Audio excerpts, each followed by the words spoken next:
Bapak Ibu Saudara yang kekasih di dalam Tuhan Yesus Kristus, kita akan membaca satu ayat di dalam firman Tuhan dalam 1 Petrus 1 ayatnya yang ke-7.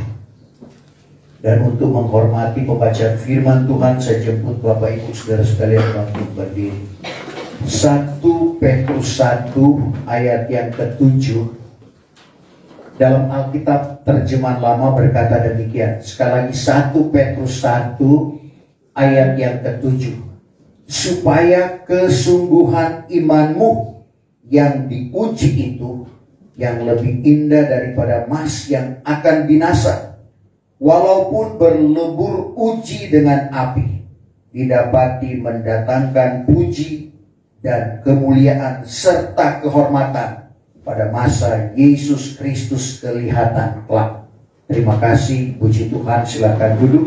Salinan baru berkata, maksud semuanya itu ialah untuk membuktikan kemurnian imanmu yang jauh lebih tinggi nilainya daripada emas yang fana, yang diuji kemurniannya dengan api, sehingga kamu memperoleh puji-pujian dan kemuliaan dan kehormatan pada hari Yesus Kristus menyatakan dirinya.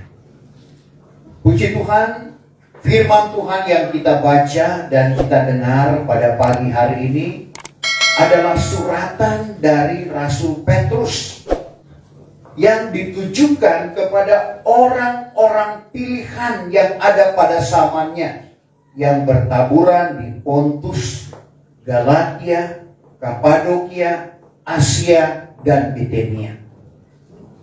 Sebagaimana yang selalu diungkapkan lewat pemberitaan firman Tuhan, siapakah Rasul Petrus itu? Rasul Petrus adalah seorang rasul yang dipilih oleh Tuhan menjadi murid Tuhan beserta dengan 11 rasul yang lain. Jadi murid inti Tuhan ada 12 termasuk Rasul Petrus. Dan Rasul Petrus ini dalam kesaksian Kisah 4 ayat 13 tidak terpelajar dan orang bersahaja, orang biasa. Dan disinilah membuktikan tentang keadilan Tuhan. Paulus dalam Roma 2 ayat 11, Tuhan tidak memandang bulu. Tuhan tidak menilik atas rupa orang. Orang kaya, orang miskin, orang kuat, orang lemah, orang pandai, orang bodoh, sama pada pemandangan Tuhan. Buktinya Petrus yang tidak terpelajar, bersahaja, tapi dipanggil oleh Tuhan. Dalam Kisah 4 ayat yang ke-13.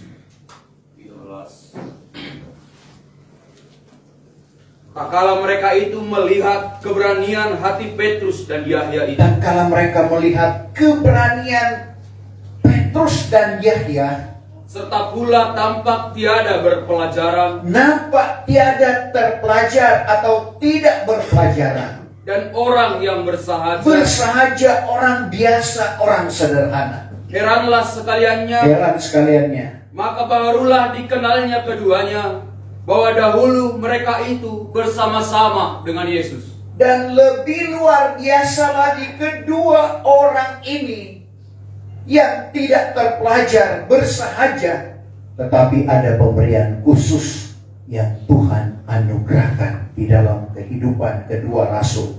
Sebagaimana yang kita tahu, Rasul Yahya, dia menerima wahyu dari Tuhan.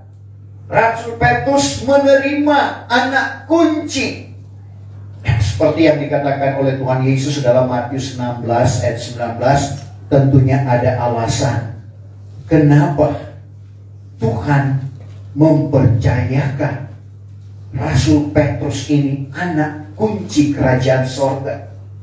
Karena jawabannya pada waktu Tuhan bertanya, menurut kata orang siapakah anak manusia?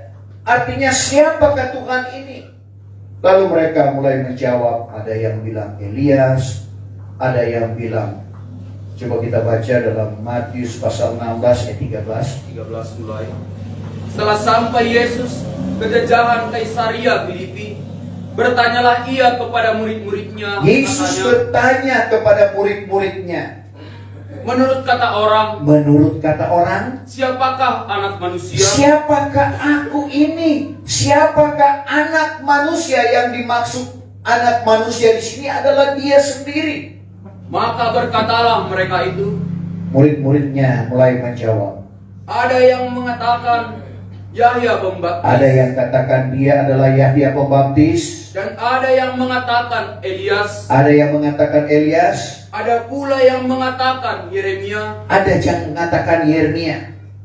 Atau seorang dari antara segala nabi. Atau seorang dari antara segala nabi. Maka kata Yesus kepada mereka itu. Lalu Tuhan Yesus tadi dia bilang, menurut kata orang, siapakah anak manusia? Siapakah aku ini? Sekarang Tuhan bertanya.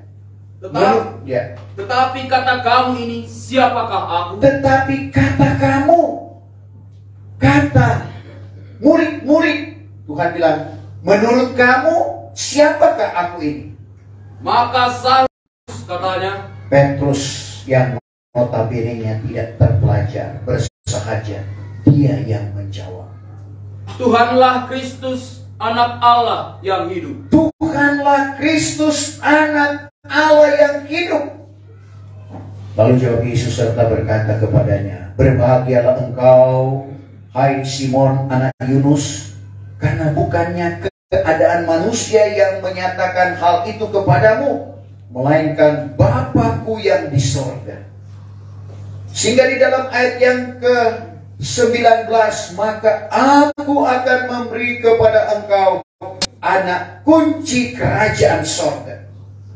Tuhan berjanji setelah Petrus menjawab dalam pertanyaan Tuhan tadi bahwa Tuhanlah Kristus, anak Allah yang hidup, maka sekali lagi akan memberi kepada engkau. Aku akan memberi kepada engkau anak kunci kerajaan surga. Dan barang apa yang engkau ikatkan di atas bumi itu pun terikat juga di surga. Dan barang apa yang engkau orakkan di atas bumi itu pun, dalam Kisah 2 ayat 37 dan 38.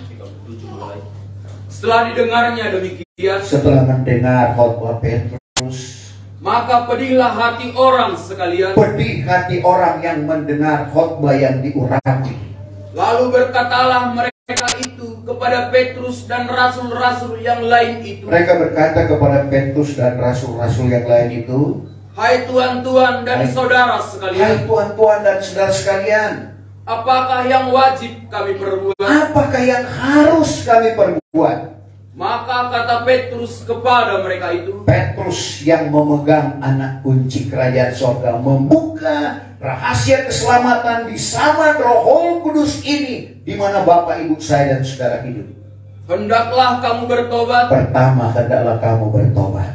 Dan berbaptis masing-masing kamu dengan nama Yesus Kristus. Kedua, berbaptis masing-masing kamu dengan nama Yesus Kristus akan jalan keampunan dosa. Akan jalan keampunan dosamu. Lalu kamu akan beroleh anugerah Roh Kudus. Beroleh anugerah Roh Kudus. Inilah rahasia keselamatan di zaman Roh Kudus, yang Petrus memegang anak kunci kerajaan surga, membuka rahasianya itu kepada Bapak Ibu saya dan saudara. Dan inilah hukum yang berlaku di mana kita hidup saat ini. Nah, Bapak Ibu saudara, apa yang disuratkan oleh Petrus kepada orang-orang pilihan yang ada pada zamannya, seperti yang kita sudah baca tadi, supaya kesungguhan imanmu yang diuji itu yang lebih indah daripada emas yang akan binasa, walaupun berlebur uji dengan api. Kehidupan kita, Bapak Ibu saudara, diuji sama dengan umat pilihan Allah. Umat pilihan Allah seperti yang dinubuatkan oleh Nabi Zakaria, di mana dibagi dalam 3 bagian. Ada yang 2/3, ada yang 1/3. Tapi sepertiga inilah yang dibentuk. Dan dialah Bapak, Ibu, saya dan saudara sebagai Israel rohani, termasuk pada bagian atau sepertiga ini. Dalam Zakaria 13 ayat 8 dan 9. Maka akan jadi pada seluruh tanah ini. Akan jadi pada seluruh tanah itu. Demikianlah firman Tuhan. Demikianlah firman Tuhan.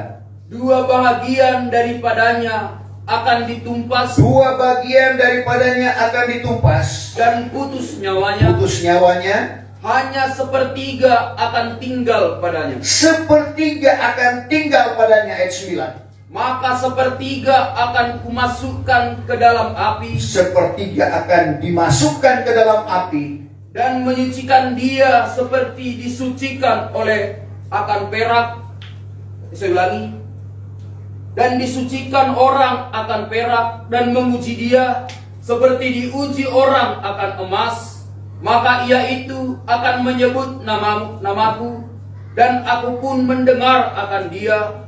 Bahwa akan kataku, inilah umatku. Dan kata mereka itu, Tuhan itulah Allah. Inilah umatku. Dan kata mereka itu, Tuhan itulah Allahku. Jadi kita perhatikan, ada sepertiga. Jadi kalau satu dibagi tiga, ada 2/3. Ada sepertiga. Dikatakan dalam ayat ini, maka sepertiga itu akan kumasukkan ke dalam api. Dan menyucikan dia seperti disucikan orang akan perak. Dan menguji dia seperti diuji orang akan emas. Maka ia itu akan menyebut namaku. Dan aku pun mendengar akan dia bahwa akan kataku, inilah umatku. Dan kata mereka itu, Tuhan itulah Allahku. Kalau Rasul Petrus, dia menggolongkan 3 macam manusia. Dalam 1 Petrus 4 ayat 18, ada orang benar, ada orang fasik, dan ada orang berdosa. Dibagi 3 lagi. Coba kita baca ayat itu. 18. Dan jikalau sukar orang benar beroleh selamat. Jikalau sukar orang benar beroleh selamat, apatah kelak jadinya orang fasik dan yang berdosa itu? Apakah jadinya antara orang fasik dan orang berdosa? Jadi kita lihat Petrus menggolongkan 3 macam orang. Orang benar, orang fasik, dan orang berdosa. Meskipun Paulus sempat menyuratkan dalam Roma 3 ayatnya yang ke-10, tidak ada seorang pun yang benar, bahkan seorang pun tidak. Lalu bagaimana yang dimaksud oleh Paulus tentang orang benar? Orang benar adalah orang-orang yang melakukan kebenaran firman Tuhan. Adalah orang-orang yang disucikan dengan kebenaran firman Tuhan. Tuhan Yesus di dalam doanya, Yohanes 17 ayat 17, kuduskanlah mereka itu di dalam kebenaran. Firman-Mu itulah kebenaran. Firman Tuhan yang menyucikan kehidupan kita. Apalagi kita yang hidup di zaman Roh Kudus ini. Pada waktu kita melakukan baptisan air, berarti kita dikuduskan, disucikan oleh kebenaran firman Tuhan. Efesus 5 ayat yang ke-26. Supaya ia menguduskan sidang itu. Supaya ia, Tuhan Yesus, menguduskan sidang itu. Setelah disucikannya dengan baptisan air oleh firman Allah. Setelah disucikannya lewat baptisan air oleh firman Tuhan. Jadi pada waktu kita melakukan kebenaran firman Tuhan ini, berarti kita sudah disebut atau digolongkan orang benar. Tapi disebutkan di situ bahwa jikalau orang benar juga masih sukar, saudara, keselamatan itu tidak semudah untuk membalikkan telapak tangan. Kita harus melalui proses. Jadi kita lihat, kita akan diuji. Apakah kita benar-benar keluar seperti emas, ataupun pada waktu kita diuji justru terbakar. Tapi biarlah kita berdoa supaya Tuhan memberikan kemampuan di dalam kehidupan kita, supaya meskipun kita diuji bagaikan emas yang berlebur uji, akan keluar mendatangkan puji. Golongan yang kedua adalah orang fasik. Orang fasik sudah melakukan firman lalu undur. Itu golongan orang fasik. Tadinya sudah melakukan kebenaran firman Tuhan, tapi karena tidak tahan menghadapi tantangan, undur dari panggilan Tuhan. Saya pernah hampir undur dari panggilan Tuhan karena tantangan yang diperhadapkan. Justru tantangan dari dalam. Artinya saya tidak lakukan, tapi saya dituduh seolah-olah melakukan hal itu. Sampai-sampai saya berkata, cuma jadi hamba Tuhan ini. Padahal itu proses. Dan waktu itu juga Bapak Ibu Saudara, itu ulang tahun benaran, bukan ulang tahun hari di mana saya dilahirkan baru daripada air dan roh. Jadi saya juga pernah mengadakan doa puasa tepat hari lahir saya. Karena menghadapi tantangan yang ada, saya berdoa dan berpuasa. Dan memang doa dan puasa itu memberikan kemenangan di dalam kehidupan kita. Saya juga boleh katakan bahwa kita berpuasa itu, siapa yang bilang tidak sakit? Siapa yang bilang tidak siksa? Apalagi di Palopo, udaranya panas. Tapi saya berprinsip, biarlah kita yang memberi, kita diuji. Sama juga, saudara, kadang-kala Tuhan menguji kita melalui proses Tuhan. Pergumulankah atau persoalan yang seolah-olah kita tidak mampu untuk menghadapi, ataupun Tuhan izinkan penyakit menggerogoti tubuh kita. Ini bagian dari proses pengujian. Kita dibakar dengan api pencobaan. Tapi untuk mengatasi akan hal itu, firman Tuhan selalu memberikan jalan keluar. Yakub 1 ayat 2, anggap itu suatu kebahagiaan. Pencobaan itu anggap suatu kesukaan, tapi tidak mudah. Pencobaan lalu kita katakan itu satu kesukaan. Hanya orang yang dekat dengan Tuhan yang mampu berkata bahwa anggaplah satu kesukaan atau satu kebahagiaan apabila kamu jatuh ke dalam berbagai pencobaan. Yakub 1 ayat 2. Hai saudara-saudaraku, Hai saudara-saudaraku, apabila kamu jatuh ke dalam berbagai-bagai pencobaan, apabila kamu jatuh ke dalam berbagai-bagai pencobaan, sifatkanlah semuanya itu kesukaan saja. sifatkan itu kesukaan. Jadi itu rahasianya. Saudara, kita sifatkan satu kebahagiaan salinan baru. Sama dengan air. Air pada waktu dia dibakar dengan api pencobaan yang Tuhan izinkan berlaku di dalam kehidupannya. Bayangkan, anak-anaknya semua meninggal dunia. Harta kekayaannya lenyap. Saudara, tapi Ayub masih berkata, dia keluar seperti emas. Karena dia tahu itu adalah ujian. Dan dia tahu segala sesuatu yang terjadi di dalam kehidupan kita manusia atas seizin Tuhan. Kalau Tuhan tidak izinkan juga, dia tidak akan mengalami akan hal itu. Tapi karena Tuhan izinkan, dia bisa berkata dalam Ayub 23 ayat yang ke-10. Ayub 23 ayat 10. Maka ia juga mengetahui akan jalan yang padaku. Tuhan yang mengetahui akan jalan yang ada padaku. Jikalau dicobainya akan daku, niscaya aku keluar seperti emas. Niscaya aku keluar seperti emas. Kenapa selalu digambarkan seperti emas? Emas adalah salah satu logam mulia yang tidak dapat dimakan oleh api. Emas kalau dibakar justru semakin murni. Zat-zat yang melekat, yang bisa terbakar itu akan terbakar. Tetapi emas sendiri justru akan lebih murni apabila dibakar dengan api.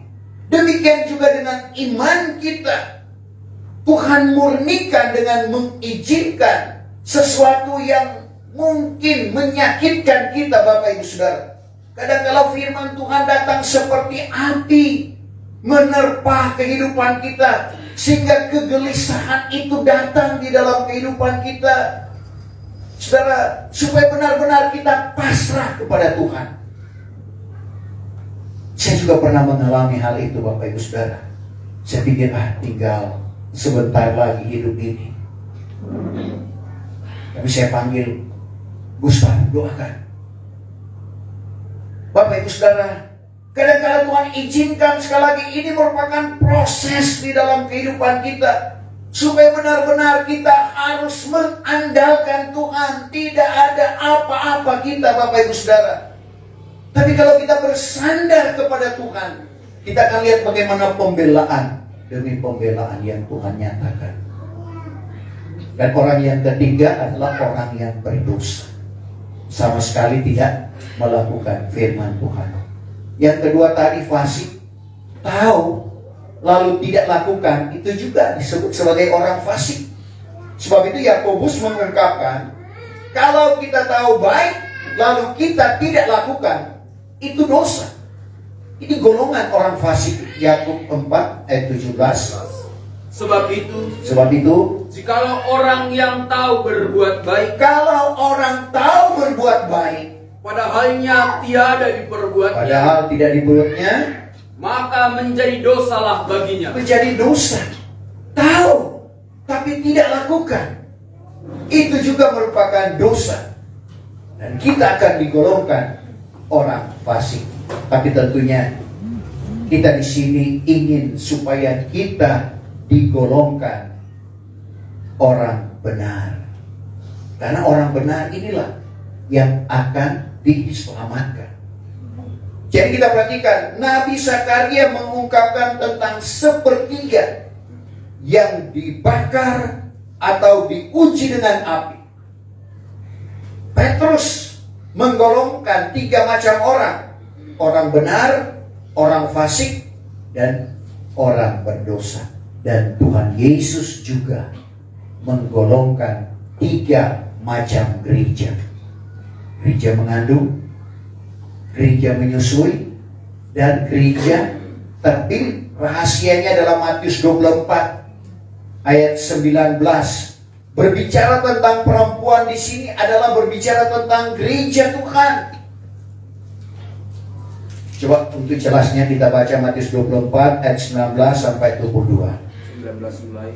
Wahai bagi segala perempuan yang mengandung, celaka bagi perempuan atau gereja Tuhan yang mengandung dan yang menyusui anaknya pada masa itu. Gereja yang menyusui anaknya pada masa itu. Hendaklah kamu berdoa. Hendaklah kamu berdoa. Minta pelarianmu itu janganlah berlaku pada musim dingin atau hari Sabat. Minta pelarianmu jangan berlaku pada musim dingin atau hari Sabat, di mana tidak lagi pemerintahan. Hari Sabat orang tidak boleh bekerja. Musim dingin orang tidak dapat bekerja. Karena pada ketika itu akan timbul sengsara yang besar. Waktu itu termasuk pada zaman antikris akan timbul sengsara yang besar. Seperti yang demikian belum pernah berlaku daripada awal kejadian alam. Kejadian yang terjadi pada zaman antikris belum pernah terjadi dan tidak akan lagi terjadi. Sehingga sampai sekarang ini dan kemudian daripada itu juga tiada akan jadi pula. Terus, dan jikalau sekiranya tiada disingkatkan masanya, niscaya tiadalah seorang pun yang selamat. Tetapi karena sebab sekalian orang yang terpilih, gereja yang terpilih, disingkatkan masa itu. disingkatkan masa. Jadi kita perhatikan dalam rahasia ini, ada gereja mengandung. Artinya seperti perempuan yang mengandung, ada benih tapi belum lahir. Kehidupan gereja Tuhan yang masih hidup di dalam kegelapan. Belum tahu membedakan seperti orang-orang Niniwe dalam Yunus 4 ayat 11. Terlalu kalau tidak tahu membedakan mana tangan kiri, mana tangan kanan. Tapi pengertian rohaninya bahwa mereka tidak tahu membedakan mana yang baik, mana yang jahat. Semua disamakan, itu perempuan atau gereja yang mengandung. Gereja yang menyusui sudah lahir, tetapi masih kanak-kanak rohani.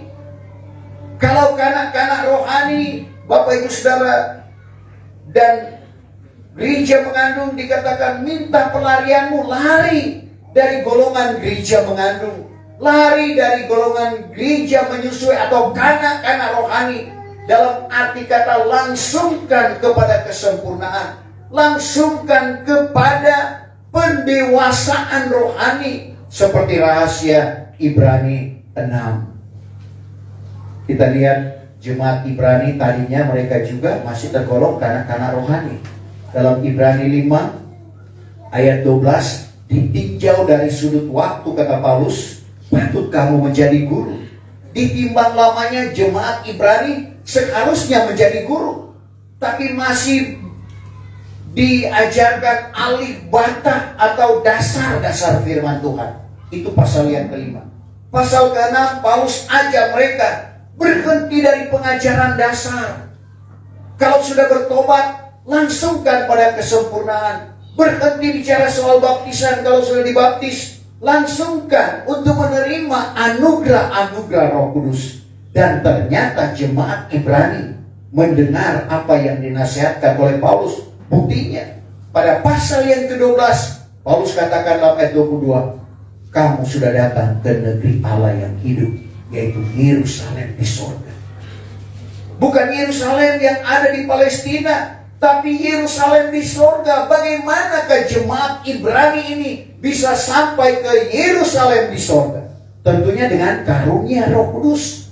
Berarti mereka dibawa pada pendewasaan rohani, sehingga ada karunia-karunia roh, termasuk karunia penglihatan, yang membawa mereka sampai ke Yerusalem yang di sorga. Tidak mengapa kita baca Ibrani 12 ayat 22-23. Tetapi kamu sudah datang ke Gunung Sion. Kamu jemaat Ibrani sudah datang ke Gunung Sion. Dan ke negeri Allah yang hidup. Ke negeri Allah yang hidup, yaitu Yerusalem yang di surga. Yerusalem di sorga. Dan kepada perhimpunan berlaksa-laksa malaikat. Dan kepada perhimpunan berlaksa-laksa malaikat. Dengan peningkatan kerohanian jemaat Ibrani, sekali lagi mereka sampai ke Yerusalem di sorga. Dan ini tidak menutup kemungkinan bagi Bapak, Ibu, saya dan saudara. Jadi bagaimana kita berusaha untuk mendewasakan rohani kita. Karena itu tujuan Tuhan memanggil kita, sampai kita menjadi akil balik rohani. Efesus 4 ayat 13. Sampai pada persatuan iman, marifat anak Allah, bertambah-tambah sempurna, sama, bukan jadi Kristus, sama dengan Kristus. Efesus 4 ayat 13. Sehingga kita sekalian sampai kepada persatuan iman. Sekalian sampai pada persatuan iman. Dan marifat anak Allah. Marifat anak Allah. Dan menjadi orang yang sudah akil balik. Jadi orang akil balik, orang dewasa. Sehingga bertambah-tambah sempurna sama dengan Kristus. Bertambah-tambah sempurna. Sebab itu kita lihat bagaimana perjalanan iman kita diukur dengan pelajaran tabernakel. Di sini ada pelajaran tabernakel, halaman, kamar suci, kamar maha suci. Kalau orang sudah melakukan baptisan air, berarti sudah berada di halaman, sudah terpanggil. Tapi belum tentu terpilih, apalagi setia. Jadi jangan kita bangga kita sudah dibaptis dengan air berarti sudah terpanggil. Tapi kita harus meningkatkan, masuk ke kamar suci, di mana kita menjadi orang yang terpilih. Dan orang yang terpilih ini juga masih diproses untuk ketiga, setia. Terpanggil, terpilih, dan setia. Sebab itu meskipun kita ini berdasarkan Sakaria tadi 13 ayat 9 termasuk pada sepertiga itu, saudara, kita masih akan tetap diuji. Sehingga Tuhan memberikan perumpamaan di dalam Matius 25 ayat 1 sampai ayat 3. Di sini 10 anak darah. Anak darah berarti sudah dewasa. 10 anak atau perempuan yang akil balik. Tapi Tuhan gambarkan dalam perumpamaan ini, ada 5 yang bijak, yang tetap ada pelita dan minyak. Tapi ada 5 yang bodoh, ada pelita tapi kehabisan minyak. Jadi di dalam Matius 25 itu sekali lagi boleh saya katakan tergolong pada sepertiga yang dimaksud dalam Sakaria pasal yang ke-13 ayat 9 tadi. Juga sudah tergolong pada orang benar atau orang yang terpilih, karena sekali lagi sudah dewasa. Tapi Tuhan peringatkan sekali lagi dalam perumpamaan itu, ada 5 yang bijak. 5 yang bijak ini sekali lagi tetap ada pelita, tetap ada minyak. Pelita menggambarkan firman, minyak berbicara tentang Roh Kudus.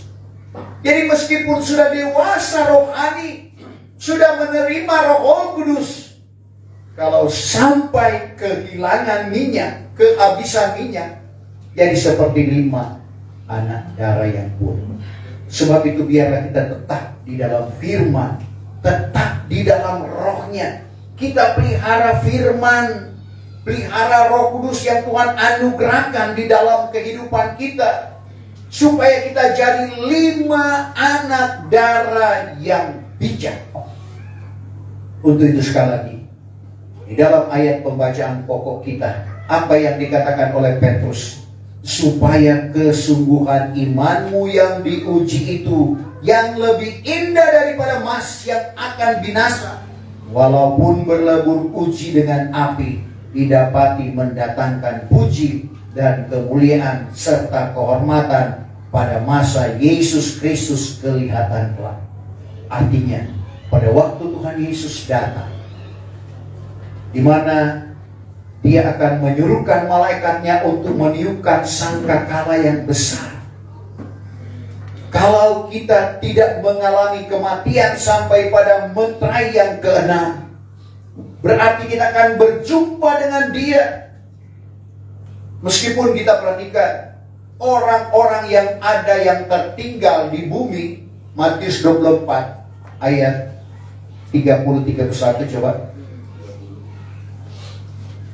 Setelah itu kelihatan kelak tanda anak manusia di langit. Kelihatan kelak tanda anak manusia di langit. Maka segala bangsa manusia yang di bumi akan meratap. Manusia yang tertinggal pada waktu itu akan meratap. Lalu mereka itu akan memandang anak manusia datang di atas awan dari langit. Mereka akan memandang anak manusia Tuhan Yesus Kristus akan datang dari langit dengan kuasa dan kemuliaan yang besar. Maka Ia pun akan menyuruhkan malaikatnya meniup sangkakala yang besar bunyinya, dan akan menghimpunkan sekalian orangnya yang terpilih daripada keempat penjuru alam, yaitu daripada tepi langit sampai ke tepinya yang lain. Jadi kita perhatikan, para pengantin Kristus yang disempurnakan pada kegerakan rohani yang besar, yang tidak mengalami kematian. Pada waktu bunyi sangkakala yang besar dibunyikan, akan diangkat pada keangkatan gereja Tuhan. Sementara yang tidak disempurnakan, mereka akan masuk pada zaman antikris yang disebut oleh Tuhan Yesus dalam Matius 24 ayat 21 tadi. Kerusakan yang belum pernah terjadi dan tidak akan terjadi lagi. Dan yang mati di dalam Tuhan nanti dibangkitkan setelah zaman antikris ini, dibangkitkan bertemu dengan orang-orang yang sudah diangkat, yang tidak mengalami kematian. lalu akan diobatkan dengan tubuh kemuliaan. Karena 1 Korintus 15 ayat 50 sampai 52, daging dan darah tidak mewarisi kerajaan sorga. Sebab itu Bapak Ibu Saudara, luar biasa firman Tuhan yang Tuhan ungkapkan di dalam kehidupan kita. Tinggal bagaimana kita menjalani akan apa yang Tuhan sudah ungkapkan di dalam kehidupan kita. Dan biarlah sekali lagi, apapun yang terjadi, kita serahkan sepenuhnya kehidupan kita kepada Tuhan.